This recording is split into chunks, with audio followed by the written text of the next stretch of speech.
pela boca. Oi, gente. Bom dia. Como eu prometi pra vocês, tô um pouco atrasada, mas tô fazendo aqui mais um vídeo. Que eu fiquei no último vídeo. Deixa eu desligar o rádio, né? Porque senão ninguém me ouve. Eu fiquei de passar pra vocês algumas dicas, algumas coisas referentes a sinais de autismo que às vezes aparecesse conforme o tempo. Agora são acho que 7h10 da manhã, acabei de deixar o Pedro na escola. Então eu vou aproveitar este tempo, porque o tempo está muito corrido. Então vamos lá, vamos ao que interessa, que é mais fácil, que a gente faz um vídeo bem curtinho, que é pra você assistir rapidinho. Por onde começamos? Vamos pensar. Todo mundo quando, enfim, eu tive o diagnóstico do Pedro e tal, todo mundo olhou pra mim e perguntava: nossa, mas você nunca percebeu? Ele mamava, ele olhava, você amamentou? Então eu digo pra vocês que sim, eu amamentei o Pedro até os 2 anos. E ele sim, ele olhava, ele não tinha contato visual comigo. Ele fazia festa quando eu chegava. Tudo que ele fazia era o que o desenvolvimento de uma criança. É claro que ele ainda não falava. Meu maior estalo, acho que foi porque ele não falou. Mas eu acho que tem algumas coisas que a gente tem que sempre ficar muito esperto em relação ao autismo. Por exemplo, desde sempre, desde os 6 meses, por exemplo, tudo que ele assistia era de ponta cabeça. Como a televisão na sala, por exemplo, ele não conseguia virar de ponta cabeça, o que ele fazia? Ele virava o corpo. Então ele ficava no sofá igual um morcego, porque ele gostava de ficar de ponta cabeça. Então eu acho que isso foi uma coisa que eu sempre levei pro pediatra também. E o pediatra em nenhum momento ele se importou. Ele falava pra mim que era uma mania, que isso passava, etc e tal. Então acho que essa é uma das coisas que mais pegou, assim, sabe? Que às vezes eu olho pra trás e falo: nossa, poxa, se alguém tivesse me dado um alerta naquele tempo, talvez eu teria perdido menos tempo. Porém, não aconteceu. Mas lembro também que antes do diagnóstico, lembro que quando eu comecei a pesquisar sobre autismo, quando ele tinha um pouco mais de 1 ano, então eu comecei a observar nele o que acontecia. E várias vezes eu pude perceber que ele tinha algumas características bem fortes. Como, por exemplo, eu chamava e ele, tipo, nem aí pra mim. Então, Pedro, e que Pedro que nada. O Pedro tava na NASA, porque em nenhum momento ele olhava. Era muito difícil você chamar e o Pedro responder. Eu lembro também que tudo que ele achava, cabide, prendedor de roupa, tudo isso ele enfileirava. Ele não fazia por ordem, isso não, mas ele enfileirava. Tipo, não tinha ordem de cor, de número, tamanho, nada disso. Mas ele enfileirava tudo. Então, são comportamentos assim que a gente vê hoje que caracterizavam na época, que talvez se eu tivesse um pouquinho mais de informação, eu teria descoberto antes, teria evitado muita coisa. Ele também era muito irritado, ele tinha um problema seríssimo com sono, ele nunca foi uma criança que dormia tarde. Se fosse pra ele dormir à tarde, ele dormia tipo 5 horas da tarde.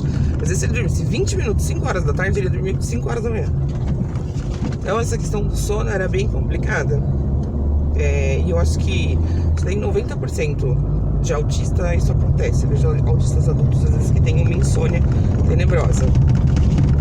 Eu percebia muito nele também que ele gostava de brincar sozinho, mas era uma brincadeira do jeito dele. Eu morava numa casa que tinha um quintal de grama e eu lembro que ele pegava um matinho assim e ficava observando o matinho, pegava e ficava assim no matinho, virando o matinho pra lá, o matinho pra cá, o matinho pra lá, o matinho pra cá. E ele passaria horas ali virando aquele matinho. Ele pegava pauzinho, tudo que ele pegava ele ficava horas e horas olhando. A rodinha da bicicleta, ele chegava a virar a bicicleta de ponta cabeça, colocava a bicicleta firme de ponta cabeça pra poder rodar a roda. E ele rodava muito. Na época eu lembro que ele assistia muito Pocoyo, e a gente até achava que ele imitava o Pocoyo, porque o Pocoyo que tem essa rodação. Mas não era. Era o autismo mesmo, gritando ali na minha cara. Então